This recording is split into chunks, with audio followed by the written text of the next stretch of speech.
Hi, everybody. My name is Garrett Simmons, and I'm here with the HIV Stops With Me campaign CEO of my life. And I'm here with the question of the month for September. So here we go without further ado.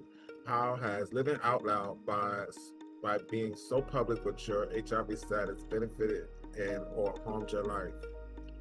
Since I've been living with HIV, I became HIV when I was 15 years old. So I was a, I'll start with the fact of how I felt it could have harmed me since I've been a part of this campaign. But those fears have long since been put to the side and packed up because I feel like, this is my life. I'm in control of my life and nobody can make better decisions for me but myself. So said in the past, most likely probably would have seen that I was a part of this campaign or, just a person with HIV and assumed that, I tried to harm them with HIV and stuff like that. And, at the time when I was young, I made sure I protected myself and other people, but and, I just didn't want nobody to come with my HIV and, having people look at me like, oh, well, you knew you was positive and you didn't tell me. No, I'm pretty much honest with everybody.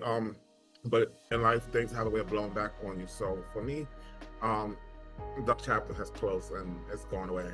How I benefited from it, I've been able to help other people. Other people been able to hear my story and see the challenges that I went through, leaving home.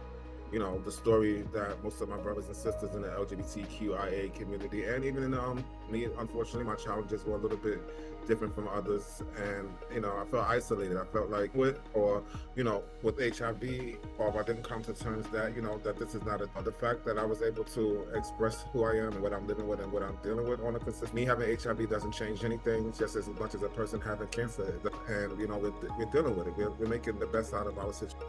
I'm here for a reason, not a season.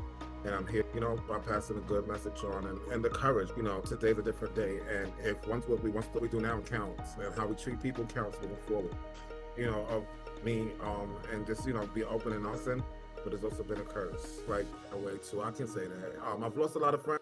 I had to kind of contemplate and think to my friend or stop liking me for whatever the reason was. But trying telling a 15-year-old me that educated or afraid of something they just didn't know.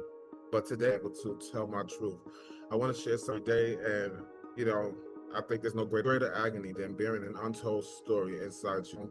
Just know that your story is important, and you will be acknowledged and to be present with yourself in the mirror and tell yourself that there's no greater agony than better.